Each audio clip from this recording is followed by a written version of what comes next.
listening to another episode of the Young Baptist Podcast, a podcast committed to the centrality of the gospel and to encouraging believers to be captivated all over again by the beauty and glory of Christ. My name is Josh Johnson, and I'm joined by my co-host, Clay Maynard.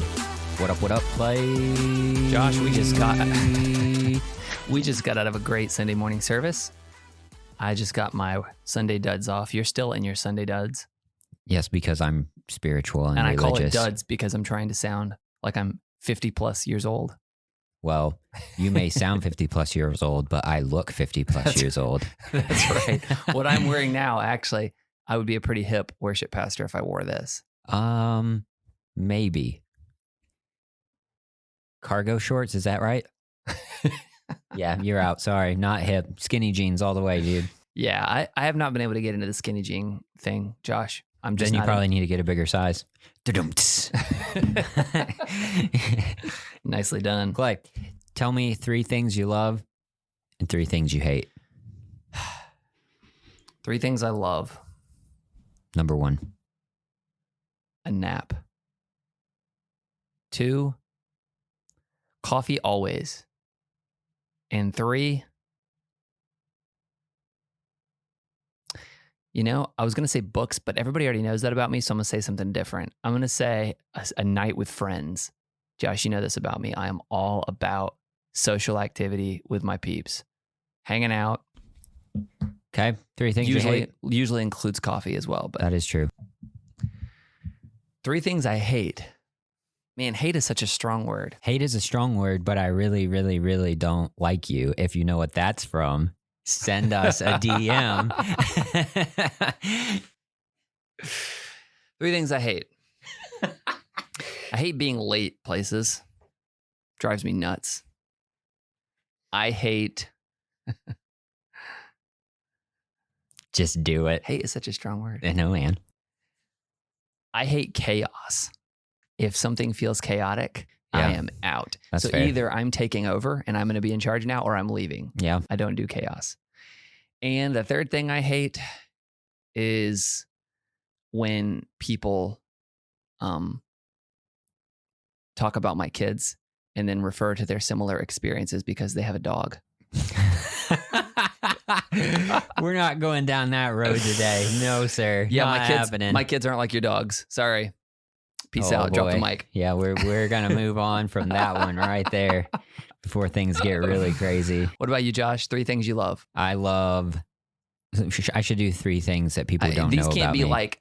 I was trying to be unique too, because it's real easy to get all like Twitter bio on people here and be like, I love Jesus, I love my wife, I love, Yeah. We're trying to get a little beyond that. Yeah, so I love pancakes. I love pancakes. And yes, I love pancakes. I love good music. I really do. I really love good music. Mm-hmm. And I love, this is so cheesy and nerdy, but I'll say it. I love Inbox Zero. Oh man, there's just something great about Inbox Zero every day. Inbox Zero? Do you know what that is? I have no idea what that is. Okay, that's because you've not reached the same levels of productivity I have, clearly. Inbox Zero is getting your inbox to nothing. It's all empty. Oh, there is such satisfaction and joy and love that comes from that. I agree with you, but I lost control of my inbox. It got out of hand. For years, I kept my inbox empty. And then for a small period of time, I was getting way too many emails and I let it get out of hand. And now it is disastrous. I have one inbox. I literally want to just cancel the account and start a new one. I literally did that with an account only because I got tired of having to maintain it. Because I never checked it for anything. I never gave it to anybody. But the one inbox I have, I do still have emails in it, but it's stuff for my masters, so I can't get rid of those emails just yet. I thought, when you said Inbox Zero, I thought that was a program. It might be. You're just saying it should be. That'd be awesome. But you're saying you just like it when it says zero on your inbox. I love that so much. Yeah, mine does not say that. Yeah, don't show me. It's thousands. Nope, we're done talking about this. 3 things you hate, Josh. I hate cats. I hate cauliflower. I hate traffic. I really do. Traffic is the worst. Now, I do have this weird relationship with traffic because I like being in Atlanta traffic and just like weaving in and out. Mm-hmm. But around here, It's just like, people, go back to your homes. Please quit coming to visit us here. I hate traffic, but I mean, I guess that'll work. I can't stay in traffic. So that's what I got. Lydia would agree with you on that. My wife has got some serious road rage. She does not like traffic. I just can't see that at all. Yeah, it's a crazy side of her. It comes out when she's driving. Well, everybody, today we want to talk a little bit on a topic. We actually received a couple times now, a couple different questions from people about the topic of bivocational ministry. Yeah, Josh, that might have been one of the first questions we ever got when we started the podcast. Like, hey, could you guys talk about bivocational ministry? We got it then, and we got it when we asked for Q&A questions in season 1. So yeah, we're gonna kind of try and go through it. We have a unique dynamic here because you're bivocational and I'm full-time. Yes, so we can kind of speak to both aspects of that. Absolutely. Clay, how would you define bivocational ministry? To me, bivocational means you are on the staff of a church or a nonprofit ministry who's, conceivably under the ministry of a church. And you also work in the secular, non-religious, non-ministerial workforce. Would you say that someone who is an unpaid lay elder is in bivocational ministry? I think it is if they have consistent week-to-week responsibilities that require serious time commitments. Well, yes, I would say. I mean, if yes. they're an elder, they would obviously have some. Yes, they're shepherds. So yeah, I don't think you have to necessarily. You're saying if they're not paid, but they're still on the staff. I think that's possibly true. For example, I've been on paid staff here at Fellowship for about to be a year, but I was doing this job for several years before that. Mm-hmm. So nothing. There are things that changed when I came on paid because there were some additional things the church wanted me to do, but there's nothing really about my mentality that shifted. It just took it up maybe another notch to another gear, but it was the same general, my mentality and approach to the worship ministry here didn't really change a ton. So it was just more of this. It was just doing more of this of what I've been doing, getting even more involved. So yeah, I agree with you. I think you can be bivocational without necessarily being a paid staff member. You could be just that engaged and that committed in the ministry. Yeah. Now, to be full-time in the ministry is to be paid by the church as your full-time job to work for the church full-time and not work anywhere else. Yeah, no outside employment. Mm-hmm. Now, Josh, I've looked at numbers, not super recently, but I have looked at numbers that say that nearly half or more, depending on how much you trust the numbers, of ministry people are bivocational. That's not surprising. A very high percentage of people are bivocational. They're both employed by a church or by their ministry and have to or choose to seek outside employment to supplement. I think some of that too is the fact that when you look at the landscape of churches in America, most churches are not what you would classify as even a medium-sized church. Right. So most churches are small churches. Under 100 people is the average church. Now, some churches like ours were able to support, multiple people, but not all churches are blessed to be able to do that. They may have some very difficult finances that they're dealing with. Yep. Clay, let's talk about this. What would you say some of the big cons of being bivocational are, at least for you? For me, it's time. Because I work full-time and now I know there's a lot of variation here. So some people out there are working part-time outside of church, part-time inside the church. I'm fortunate to have a good job, but it is full-time. So my part-time work for the church is on top of full-time work in the finance industry. I'm a bank manager. And so that's the time commitment from my full-time work makes it quite a squeeze. So when I do work for the church, and that work can vary a little bit, but it's at least 8 to 10 hours a week. On a low week, it can sometimes be higher than that. And if you factor in the class I teach and things like that, it could be 15 or 20 hours in a week, depending on the workload. You get around Easter, something like that. Yeah, it gets more intense. But the biggest challenge for me is no question the amount of time I'm able to do it. Partially because too, this, Josh, you want everything you want it done with excellence. Yep. And so you even face those time constraints. where it's like, man, if I had more time, I know what I would do. If I had more time, this is what I would do. So we have to look for volunteers and we have to look for lay leaders, people in the church who are willing to step up and lead. When you're part-time, I feel like it even constricts that even more. So that what I would like to see in our music, that's great. And we're still shooting for that goal. But to me, the difficult part is balancing my home life with how much time outside of my primary job am I going to give to the church so that the church can achieve, what it wants to do, so that we can keep growing in our music program, but without robbing the entire rest of my life. Yeah. So that time balance has got to be easily number one for me. You got any other cons that you could think of? No, I can't really think of other cons. Outside of the fact that, if I could just say it this way, my heart is in ministry. So I am gifted in a way that my work at the bank is a good fit for my skill set. And there are things about it I truly do enjoy. I really do there are parts of it I can get into, I can really enjoy doing it. And not everybody has that. Not everybody has jobs that they think is a good job for them. Right. So I'm blessed. I'm no question about that. But I would say one of the cons is, if this describes you out there and you're listening, is when your heart is, man, a dream scenario would be where I could be full-time in the ministry, but you have to keep this outside job. So I think that is can be seen as a con if that's something you desire, sure, is to be full-time ministry. Yeah. I think being full-time in the ministry, a big con of that is limited exposure to people that are not that are unsaved, that are not Christian people, Yes. because you find yourself, and I think even of my personal situation, I live 58 seconds away from the church.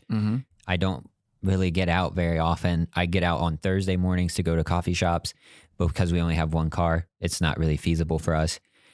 So I'm not really finding myself all the time in close interaction, if I can say it that way, with people who are unsaved. That can be one of the major cons. And that's a huge of being pro. full-time That's a in the huge pro of ministry. bivocational ministry. You're both 100%, in the yeah. ministry and you're seeing a lot of exposure out in the workforce. Which you still also, that's a delicate balance too, though, I'm sure, because though you may be interacting with unsaved people, you also have to make sure you're honoring your time at your workplace and all that kind of stuff too. Yeah, you want to. There's certainly, when they know you're a worship pastor, or when they know you're in ministry, and my coworkers know that I'm a worship pastor, that is certainly, you go tell them at work, yeah, I'm on the pastoral staff at Fellowship Baptist Church. You want to talk about putting a microscope on yourself. You do have to be very careful how you balance. You don't want them to ever get the perception that you're stealing from the work there to give to your church, because that's a bad testimony. But you also don't want to do the reverse either. And you don't want to, I can't just be like, the church doesn't matter. That's not a good testimony to them either. They need to see that church is a priority for me. I know that in my case, I've turned down extra work at times, because I'll tell, I've gotten offered extra weekend hours to do extra things. And I've told them, hey, I'm speaking at our men's prayer breakfast or something like that. Hey, I've already got something planned. It was optional things, but to where the point where I want them to see that the church ministry is a priority for me. Right. And it gives credibility, I think, if you do that, when you do invite them, when you do talk to them about the gospel, you have some credibility. But man, you want to talk about putting a microscope on your ethics at work and the way you carry yourself. And this should be true for all Christians, not just ministry leaders, but I think especially for ministry leaders. You're going to go out there and say, I'm a pastor, realize the burden that should come with. Because Josh, we live in a culture where there's nothing. If we have no shortage of scandals with ministry people. So the last thing I want to do is be another peg, another person they know who was a hypocrite. I want to be somebody who when they hear those stories, they're going to be like, yeah, that's not the guy I knew. The guy I knew wasn't like that. Right. But I agree with you. The pro con being a full-time ministry, it's really difficult. You have to be a lot more intentional than other people do, than the average church member does, of rubbing shoulders with the lost. There's probably even in some cases people who just spend a lot of their time at the church. And so even if they're not on staff, they find themselves never really interacting with lost people. They've surrounded their entire life. Or maybe you own your own business. So you're a Christian, you own the business. You've hired a couple of friends who are Christians. You have to be intentional about interacting with the lost. One of the big things that I took away from Jared Wilson's book on the gospel-centered ministry was he talks in there about a third place. Do you know what I'm talking about? Yeah, I think so. He talks about having a third place. So maybe he's like, so you have the church and you have home, but where is your third place where you're going to be seen regularly? Is it going to be your kids' t-ball or whatever? So you're going to meet those other parents. Mhm. Is it going to be at the gym? Is it going to be, at some coffee shop that you frequent? Have some place where you can learn people's names, they can know yours, and you can be known and know so that you can give the gospel up. But it does take a lot more intention. Yeah. Especially in your case, like you said, you live, Like you right don't there. you don't have to drive to the church, you walk across. Mhm. So Yeah, and I've been working on the third place type thing with the opening of that coffee shop here, the new one here in town. mhm. I'm the Thursday regular, like they know I'm coming kind of thing. And so I'm trying to develop that because outside of that, it can be difficult. What would be some other pros you would say of being bivocational in the ministry? I think it gives the opportunity for you to benefit from outside experience. So your ministry experience is very unique, but there's a lot of other fields that give you insight into leading a church well. So being a manager at a bank, for example, it really helps me when I come in and I'm sitting in on a meeting where we're looking at budgets. It really comes in handy when I'm reviewing the church's loans. It really comes in, there's a lot of places in church ministry where having that outside experience helps. So I think bivocational ministry can help that way. I mean, think about it. If you had a job in tech, you could bring that to the church and it would really benefit your church. Yeah.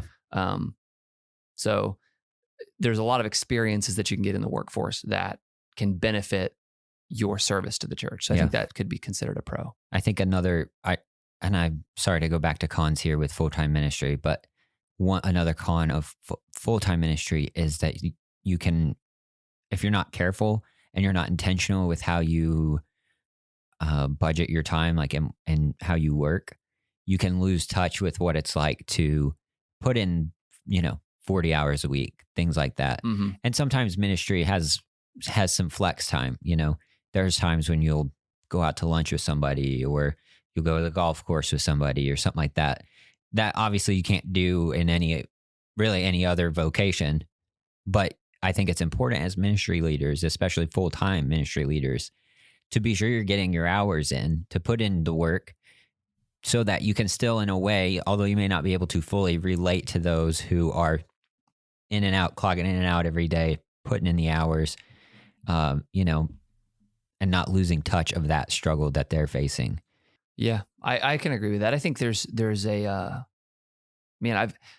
I've been in churches where I felt that was true, where it felt like the pastor had completely lost, like if you couldn't be at every single ministry involvement, that it said something about your spirituality, when really it's like, hey man, if I'm working 50 hours a week at my job just to pay my bills, and I'm doing every little thing the church does, I actually have no time for my family or for rest or for vacation or for like, so there was that sense you're talking about. And to be fair, there's people who just don't prioritize.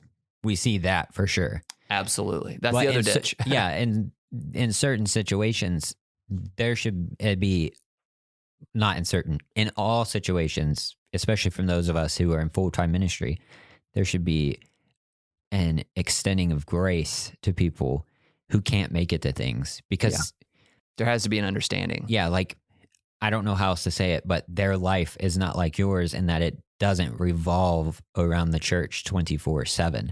So you have to understand that. The church as in not the people, but the collected ministries of the church. Yeah, and the ministries of the church for a pastor are your job, and for the layperson, it's on top of their job. It's something they have to do on top of. And so we'll get to the reverse of this here in a few minutes, because I think there's some unique challenges from full-time ministry people too that normal people may or may not face.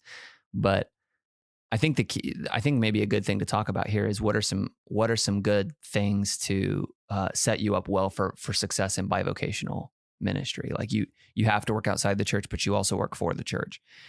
And I think schedule intentionality is paramount. It's something that I still struggle with. I would not sit here behind this mic and pretend like I've got this figured out. And if you just buy my planner or whatever, but I have bought a lot of calendars and planners and I use the digital ones that are available to me as well, because if I'm not intentional, a week can go by and I feel like I didn't talk to my wife. A week can go by and I feel like I didn't see my kids. So, for example, very recently, the kids had multiple activities at their school in a week in the evening. It's graduation season, right? So there was a lot of stuff. There's final tests going on. There's all this. There's productions happening. There's graduation ceremonies happening. And so really quickly, I have to start shifting things around in my schedule and looking at it so that a week or two doesn't go by and I have literally not stopped one day, And so especially, Josh, I know that the schedule is such an important piece because, like, for example, if you want time off at work outside of the church, they want you to take that time off on the weekends. Mm-hmm. Like, hey, if you could bend it around a couple weekend days, that way you're not gone as much, right? You take time off in the church, they're like, hey, if you could take that during the week, that'd be great. Yeah. It's like those two forces want exact opposites.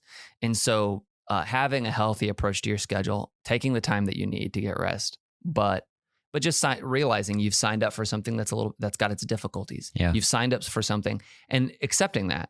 Don't get to a place where you're like, oh, nobody gets me, nobody understands. No, there are a lot of people who do understand. There's a lot of people who get it. And that challenge is something that you're probably not going to like land in one spot and be like, I've got to figure it out. Because as soon as you do, your kids will get older and they'll have more needs, or your expectations will change, or the church will change and they'll need something different from you. Like, it's a constant balance, figuring out how to do it well. So to me, I think the number one priority for a bivocational person has got to be schedule intentionality. You want to honor God with your time. You don't want to forget about your wife. You don't want to forget about kids. You don't want to forget about the people in your church. Mm-hmm. Can I tell you, Josh, something that really impacts me? Just recently, this was brought to my attention. It's me. I know. Go ahead. I know. It's me. Something that was just recently brought to my attention is how easy it is, because my work at the church is so limited. I have a certain number of hours I can give to the church. When I'm here on Sunday, it's very easy for me to get tunnel vision and to not see anyone. Mm-hmm. I'm serving. I'm teaching a class. I'm leading the music. There's choirs. There's specials. There's tech. Everything's going on. And I have not shaken anybody's hand. I've not checked on them. I've not noticed people who need attention or need help. Yeah. What would you say, Josh? You have anything to add to that?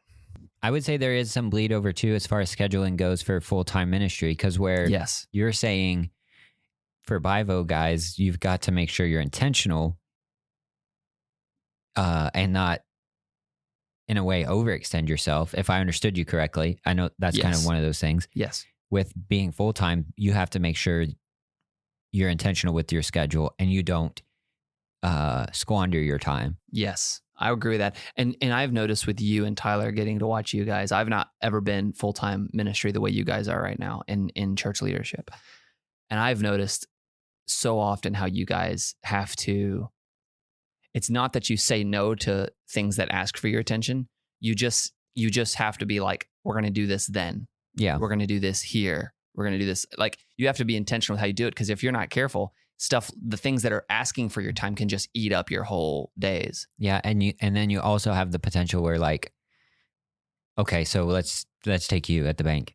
You go to work and you're just not feeling it one day. Well, that sucks. You still have to do your job. Mm-hmm. And there are a lot of people that can see if you don't, you know what I'm saying? Yes. When you come into the church office, especially as a full-time person in a smaller church, if you're just not feeling it, it's a lot easier to just be like, I'm not feeling it. And I'm not gonna give it my best today. I mean, I'm just being very honest with you. Yeah. That there's days when you're just like, I'm not feeling it. So there's a little less immediate accountability, especially in a small church. Yeah. Where there's not this huge staff, you know?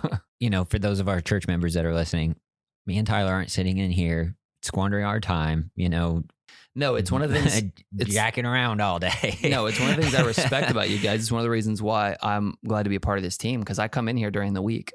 I work not very far away from the church, so I come here often on my lunches to work on music or to meet with Josh and Tyler and go over things.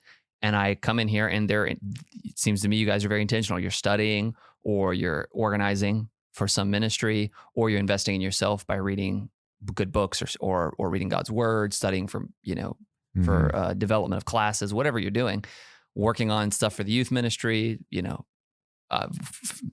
preparing for meetings that we're going to be having with people in our church for future plans. So, but I agree with you on that. Like there's got to be a higher degree of self-accountability. Yes. For your time, Mm-hmm. so that stuff doesn't slip away. Like, hey, if you really want to do this thing with excellence, you do have to say, hey, I need to spend this much time working on these teams that I manage. I got to spend this much time studying or developing myself. I got to spend this much time. You have to actually be a lot more intentional with it, or time could just slip away. Right. I think it's a good opportunity to shift to full-time non-ministry people versus full-time ministry people. I know we've talked about the full-time ministry people a little bit, but I think you spoke really well about it's important for full-time ministry people to sympathize with the average guy who's working 40, 50 hours a week. Like understanding that they can't do everything. They can't be at every church function or every event or be involved in every ministry. I think that that's true. I think that we spoke to that a little bit earlier, but I think the reverse is true too. I just want to speak to this because maybe you don't want to be the one to tout this, but it's also true. And that is that whereas you do have some pros, there is this sense that, hey, if you want to take a long lunch and go meet somebody, you can, or if you wanted to go golf on an afternoon, it wouldn't be that big of a deal. You can shift your responsibilities, and when you want to get done the things you need to. There's also unique challenges that come with it. And that is there's a lot of expectations that sometimes go with it. And some of them are healthy expectations, and some of them are not healthy expectations that sometimes come from churches. Sure. And I think both parties, full-time ministry people and non-ministry people, could be, in a lot of churches, there's not enough sympathy for those two things. There's different expectations. And some of those things are things like if a pastor does go to golf on a Thursday afternoon, there is this mentality with some lay people, some people, church members who are like, well, how must be nice. Right. But they don't see, Friday night at 9 p.m. when that phone call comes in and he's got to get up and get ready and go to the hospital and he's going to be there till 1 a.m, or things like that. And then there's Paul talks about in the New Testament, the care of all the churches. Yeah. And there is this sense in which when you're in ministry, that weight really never leaves you. And sometimes carrying that can be heavy. Mm-hmm. There's not, in a real sense, it feels like there's never really an off switch, that you're always you're responsible for the spiritual well-being of this group of people. And again, you have to trust God with it, but there is a realness to that weight. So while there might be a little bit more freedom in some cases with ministry people's schedules, there are other challenges that come with it. And I mean, how many of you want to bring your income in front of the whole church once a year and let that be a topic of conversation among the people? That's difficult too. And much less, how many times I've seen pastors come in with a new truck and people are like, well, I guess we're paying him too much. Yeah. It's like that kind of stuff isn't helpful either. That's not being sympathetic. Like if you bought a new car and you brought it to church, all of the people at church would be like, oh, dude, that's awesome. Mm-hmm. Great for you. So let's not do differently with ministry people. I think there's some unique challenges that go with full-time ministry as well, where everybody could be sympathetic all around. Sure. And I have been in positions, I've not been in the position my pastor's in exactly, but I've been in enough similar positions that I know what that weight feels like. Like the success of the church is in large part going to be due to the leadership or lack thereof that you are able to exhibit. Am I going to be able to lead these people well? And again, we're not saying it's all on you or that you're some messiah or savior of the church, but it does. I mean, things do rise and fall in leadership. And there's that weight that comes with, hey, if this church is going to go forward, these people are looking to me to do that, mm-hmm. Or they're looking to us to do that. And whether we succeed or fail, whether or not is obviously determined on whether or not we've been faithful to what God called us to do. Yeah. But there is that human expectation as well. There's that desire that every pastor has for their church to grow, to see souls saved, to see those who are saved, developed and grow in the Lord. And dealing with that expectation on a week-to-week basis, seeing results come in sometimes that are disappointing, that's not something that ever leaves you. It's not something that goes away, and it's not something that you turn off when you're at home. Right. So I think there's a little bit of a balance there that can be struck when you are able to have full-time pastors. And by the way, praise God if you are. If you're one of those churches and you've got good people on staff, praise God for that. But there's weight that goes both ways. Mm-hmm. Let's put it that way. I think our church people here are really great about it in that they're very kind, they're very gracious, they're very caring and compassionate toward the people who are on staff at the church, and understanding of how our schedules are kind of weird sometimes, but they know like these guys they're not lackeys. They're not just sitting around, Yes. Playing you chess guys all day. You guys have solid office hours every week, but an understanding that if you're not absolutely rigid with it and you take a few liberties here and there, it's also true that there's a whole lot of weekend and late night and early morning things that sometimes hit ministry people that's not common for normal people, because you're not going to be the one to get that call. You're just going to be at home with your family. When you're a plumber, okay, and you get to the weekend, you're just you. When you're a pastor and you live your life, you're always a pastor. Yes. That's true whether you're full-time or bivocational. Well, and if I could add this, Josh, there's a weight to your testimony beyond just the people at the workplace. You're being a little bit, in some ways, evaluated on an ongoing basis by the people you go to church with. And that's difficult at times. And in some cases, and I don't see a lot of this here at our church, but in some cases, the pastor's family even lives under that eye. So that's common in a lot of extremely conservative, fundamentalist backgrounds. That the pastor's family has something to live up to. And certainly Scripture says that a pastor's family should be following after him, that he should have his household in order. But there's sometimes way too high of expectations, extremely high expectations put on the pastor's family. Yeah, but a church doesn't ever hire the pastor's wife, and people need to realize that. Hey, that's a fact, dude. That's a fact. And look, since we're talking about it, I'll just throw this out there. You didn't get it when you hired your pastor. If you're not paying his wife a separate check, you didn't get a twofer. Yeah, her job is to be his wife and to be a good steward of her resources. And by the way, she's not the associate pastor. She's not the de facto forced volunteer organizer of all children's ministries or nursery. Like, none of that should be the case. If she has those giftings and she wants to use it in that way, then she should be encouraged to do so. But she should find some place to serve, just like everyone else. Just like everyone else, find a place for you to serve God that fits your gifting in the way that God's enabled you. But yeah, I completely agree with you. It's this idea that somehow the church gets some sort of say-so over the pastor's wife. The only say-so that involves the pastor's wife is the same one that involves your butt. You're a member here too. And if you wouldn't accept that kind of criticism of yourself, certainly don't be levying it at the pastor's wife. That's just how I feel about it. I mean, it's one thing if the pastor's family is a huge wreck and it undermines his ability to minister, like a la 1 Timothy 3, right? His household's not doing well. But beside that, the criticism of pastors' wives and pastors' families, that stuff's got to stop. And obviously, the pastor's wife should be pretty highly involved, probably one of the most highly involved members. But people need to remember, as an example, she's a member of the church. Yeah, if anything, she's an example like her husband. She's following her after her husband, and because he's an example, he's leading them to be examples of what Christians should be. And if you're listening and you're pursuing a ministry position, that's a question you should probably be asking is, hey, do you guys view this as you're hiring me? And ask them what they think the relationship is supposed to be with the pastor and the pastor's wife to the church.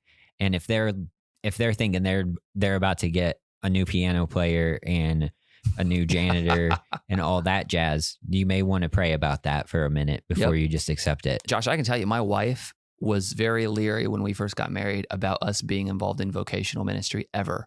Like, not that she didn't want to serve in church. She was very leery about us being involved in vocational ministry because of the way that church has treated her family when she was young.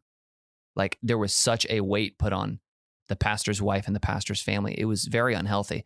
And these toxic relationships can go all ways, right? If I'm bivocational, I can have a bad attitude toward full-time people, or I can have a bad attitude toward people who don't serve as much as me. Full-time ministry people can have bad attitudes toward congregations because they don't serve in enough ministries, or they don't work as hard as they do, or they're not as spiritual as them. And congregations can have very toxic attitudes towards ministers, and not know it's toxic. Let's be clear. They're not trying to be toxic. They think it's normal. They think it's normal to sit and ask how many hours the pastor was in the office this week. There are people There are people who think that that's okay. Hey, I'm on the board of deacons, so it's my place to sit here and calculate how many hours the pastor's in the office. That's not appropriate. It's not appropriate. And so these toxic relationships can go everywhere. But if we're doing this biblically and we're doing this in a way that honors each other, we should give our elders that rule well double honor. We should be sympathetic toward the necessities of their position. And yes, of course, they should have discipleship as well, and they should be accountable as well. But there's unique challenges that go into all of these things. And no matter what station you hold, I think the key is if you're doing it well, there are things about it that are just difficult. Yeah. And if we can acknowledge that within our brothers and sisters, I think we'll do a really good job showing grace. Absolutely. Challenging one another where we need to, but showing grace to one another and supporting one another in being faithful to what God's called us to. Well, guys, I hope that answers your question. I know you guys have been asking about that several times now. Hope that's a benefit to you and a help. And yeah, I'm not sure how much help we were, Josh. I don't know. We were just really just talking. Yeah, this is actually stuff that you and I have talked about before in the past.